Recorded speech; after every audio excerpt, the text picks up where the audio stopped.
Hello students, welcome back to my channel. This is me Dr. Isha Chak. Today we are going to study about the sexual reproduction.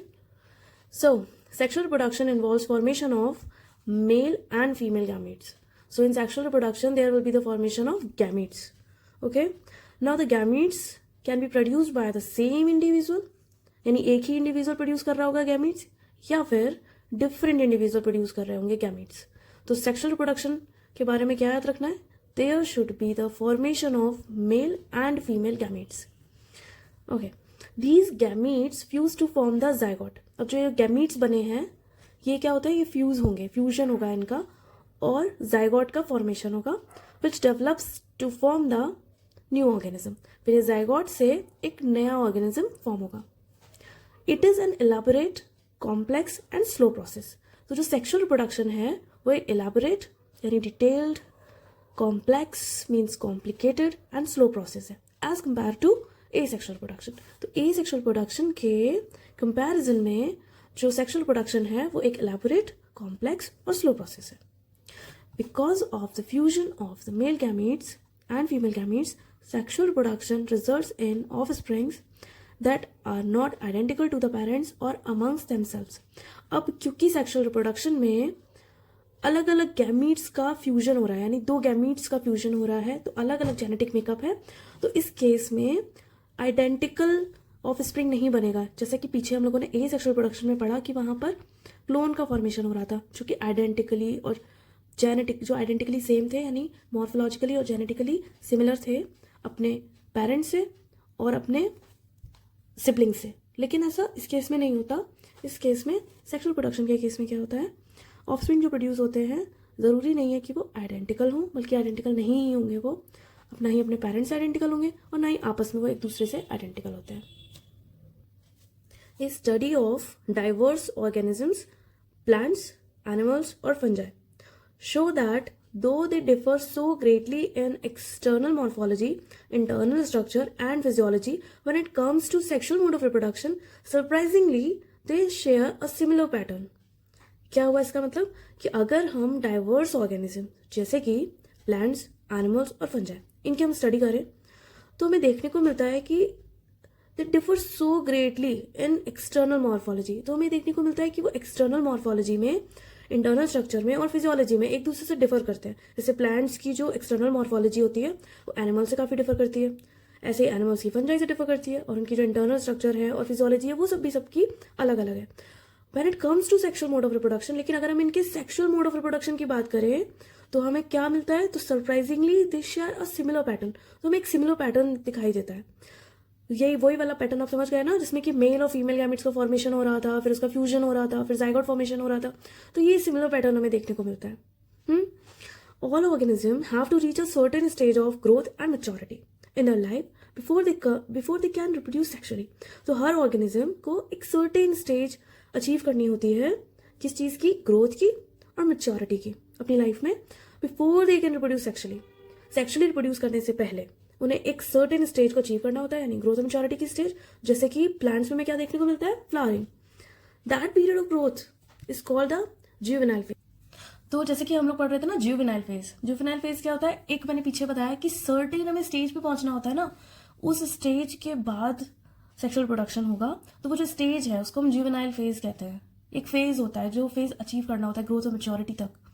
It is known as vegetative phase. तो उसको हम लोग vegetative phase कहते हैं plants का. ठीक है. This phase is of variable duration. तो ऐसा नहीं है कि एक फिक्स ड्यूरेशन होती है, इतने ड्यूरेशन में वेजिटेटिव फेज कंप्लीट हो जाएगा, नहीं. This phase is of variable duration. इस फेज की ड्यूरेशन है वो वेरी करती है, बदलती रहती है अकॉर्डिंग टू डिफरेंट ऑर्गेनिज्म. जैसे जैसे ऑर्गेनिज्म चेंज होगा वैसे वैसे उसका जो ड्यूरेशन है वो भी वेरी करेगा. The end of juvenile vegetative. तो जो एंड होता है, जब जुवेनाइल फेज खत्म हो जाएगा, यानी कि जब वेजिटेटिव फेज खत्म हो जाएगा तब शुरुआत होती है रिप्रोडक्टिव फेज की. तो हम लोग ऐसे समझ सकते हैं कि जितने भी ऑर्गेनिज्म है उनको अगर हम उनकी लाइफ को फेजेस में डिवाइड करें तो हमें 3 फेजेस मिलेंगे. एक होता है जुवेनाइल फेज, उसके बाद आएगा रिप्रोडक्टिव फेज, उसके बाद आएगा सेनेसेंट फेज. तो आप जरा से याद रखना, जुवेनाइल फेज अब प्लांट्स में ये हो रहा है तो याद रखिएगा, उसी को हम वेजिटेटिव फेज भी कह रहे हैं. जुवेनाइल फेज जब कंप्लीट हो जाएगा तो उसके बाद जब मैच्योरिटी आ जाएगी ना तो अचीव हो जाएगा हमारा रिप्रोडक्टिव फेज. रिप्रोडक्टिव फेज वही फेज होगा जिसमें रिप्रोडक्शन होगा. उसके बाद आएगा senescent phase. Okay. The end of juvenile और vegetative phase which marks the beginning of the reproductive phase can be seen easily in the higher plants. तो हमें हायर प्लांट्स में देखने को मिलता है. आप ऐसे भी देख सकते हो अपने आसपास, when they come to flower, मतलब जब किसी प्लांट्स में, किसी भी प्लांट में जो फ्लावर आ रहे होते हैं, तो आप जज कर सकते हो कि उस प्लांट का ये कौन सा फेज चल रहा है. ये चल रहा है रिप्रोडक्टिव फेज. और जब तक फ्लावर नहीं आए हैं तब तक कौन सा फेज होगा? Juvenile phase. और रिप्रोडक्टिव फेज आने के बाद नेक्स्ट फेज जब विदर ऑफ होने लगती है, लीव्स, फ्लावर, सब कुछ, बुढ़ापा आ जाता है, तो उसको हम क्या बोलते हैं? Senescent phase. Okay. Observe a few trees in your area. आप अपने आसपास के जो ट्रीज हैं उनको ऑब्जर्व करिएगा. Do they flower during the same month year after year. तो आप नोटिस करिएगा क्या ऐसा होता है कि सेम मंथ में फ्लावर्स निकलते हैं year after year.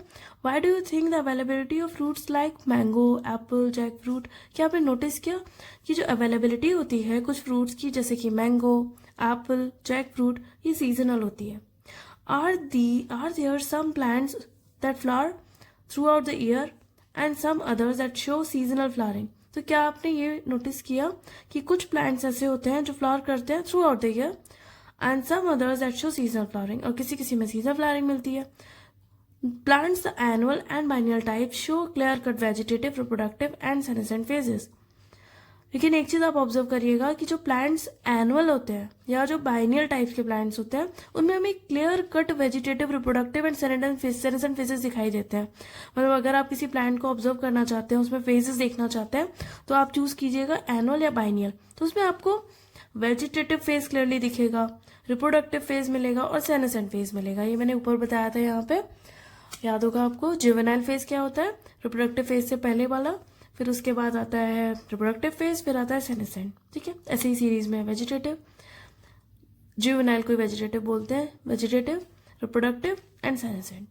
But in the perennial species it is very difficult to clearly define these phases. लेकिन अगर आपने एक पेरिनियल स्पीशीज ले ली तो आपको बहुत डिफिकल्टी होगी ये डिफाइन कर पाने में कि ये फेजेस कब आए कब नहीं आए, जैसे कि यही जो फेजेस अभी हम लोगों ने पढ़े हैं. A few plants exhibit unusual flowering phenomena. कुछ ऐसे प्लांट्स होते हैं जिनमें हमें अनयूजुअल फ्लावरिंग फिनोमेना मिलता है. Some of them such as bamboo species. तो इसका एक बहुत अच्छा एग्जाम्पल है bamboo species. Bamboo species flower only once in their life time. तो जो बैम्बू स्पीशीज होती हैं वो अपने पूरे लाइफ टाइम में ओनली वंस फ्लावर करती हैं, जनरली आफ्टर 50 to 100 ईयर्स. तो अगर जनरली कोई आपसे पूछे तो कितने टाइम में करती है? 50 to 100 ईयर्स में. वंस याद रखिएगा. Produce large number of fruits, और फिर ढेर सारे फ्रूट्स प्रोड्यूस करती है एंड डाई. अनदर प्लांट स्ट्रोबिलैंथस क्विंथियाना, जिसको हम लोग नीला कुरंजी भी बोलते हैं. तो ये जो फ्लावर्स हैं ये आते हैं वंस इन 12 ईयर्स, 12 ईयर में एक बार. As many of you would know, this plant flowered during September to October. सितंबर से अक्टूबर के बीच में ये वाले फ्लावर आते हैं. तो लास्ट टाइम कब आए थे? 2006 में आए थे. तो अभी कब आएंगे नेक्स्ट टाइम? 12 ईयर्स के बाद. यानी 2018 में आ चुके होंगे. अभी नेक्स्ट आएंगे नेक्स्ट 12 ईयर्स के बाद. Its mass flowering transform large tracks of hilly areas in Kerala, Karnataka and Tamil Nadu. तो जो मास फ्लावरिंग होती है इसमें, तो क्या करती है, हिली एरियाज जैसे कि केरला, कर्नाटक और तमिलनाडु, उनके जो ब्लू स्ट्रेचेस होते हैं, मतलब सारी की सारा जो एरिया होता है वो ब्लू कलर के होता है ना, उसको ब्लू सारे ट्रैक्स जो होते हैं ना हिली एरियाज के, वो किस में कन्वर्ट हो जाते हैं? ब्लू स्ट्रेचेस में. And attracted a large number of tourist. तो बहुत सारे टूरिस्ट आते हैं उसको देखने के लिए.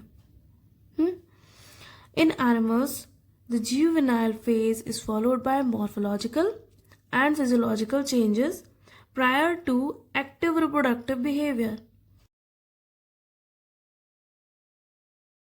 Don't forget to like, comment and subscribe.